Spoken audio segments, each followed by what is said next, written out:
જૂનાગઢ 1.15 કરોડની લૂંટનો મામલો। અમદાવાદના કલા ગોલ્ડ ફેક્ટરીનો માલ વેચવા આવેલા સેલ્સમેન લૂંટાયા। જૂનાગઢના બાટવા પોલીસ સ્ટેશનની હદમાં બન્યો હતો લૂંટનો મામલો।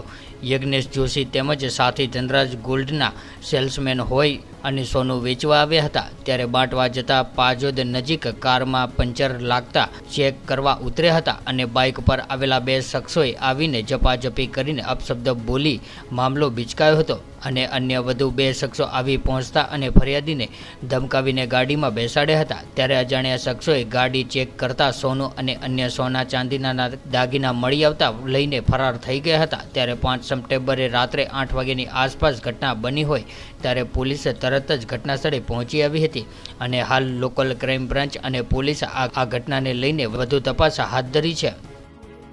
ગતરોજ બાટવા પોલીસ સ્ટેશન ખાતે એક લૂંટનો બનાવ બનેલો, જેમાં કલા ગોલ્ડ કંપની કે જે અમદાવાદ ખાતે ગોલ્ડનું મેન્યુફેક્ચરિંગ કરે છે જેના સેલ્સમેન યાજ્ઞિક ધર્મેન્દ્રભાઈ જોશી તેમજ ધનરાજભાઈ માંડગીર કે જેઓના સેલ્સ પર્સન છે, જેઓ ગયા સોમવારથી જૂનાગઢ વિસ્તારમાં અલગ અલગ જગ્યાએ તેમજ લીંબડી તેમજ તાલાળા વિસ્તારમાં પોતાનું સોનું વેચવા માટે આવેલા હતા અને ગતરોજ તેઓ સાંજે લુધિયાણાથી સાંજે 7 વાગે રવાના થઈને અંદાજે 7:30ની આજુબાજુ બાટવા પોલીસ સ્ટેશનની હદ પાસે આવતા તે દરમિયાન તેમના ફોર વ્હીલમાં હવા ઓછી જણાતા તેઓ નીચે ઉતરેલા।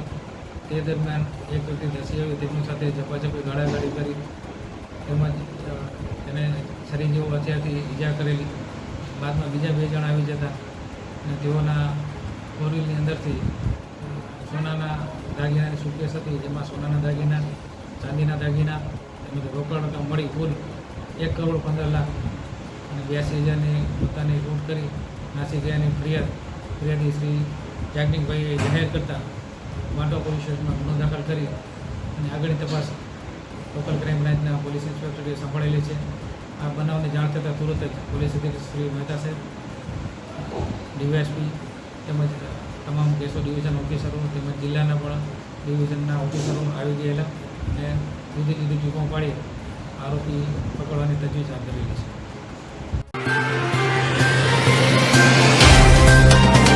तो व्हाट्सएप, ट्विटर, फेसबुक, इंस्टा जहाँ भी आपका अकाउंट है, इसे शेयर बटन के द्वारा वहाँ पर शेयर करें।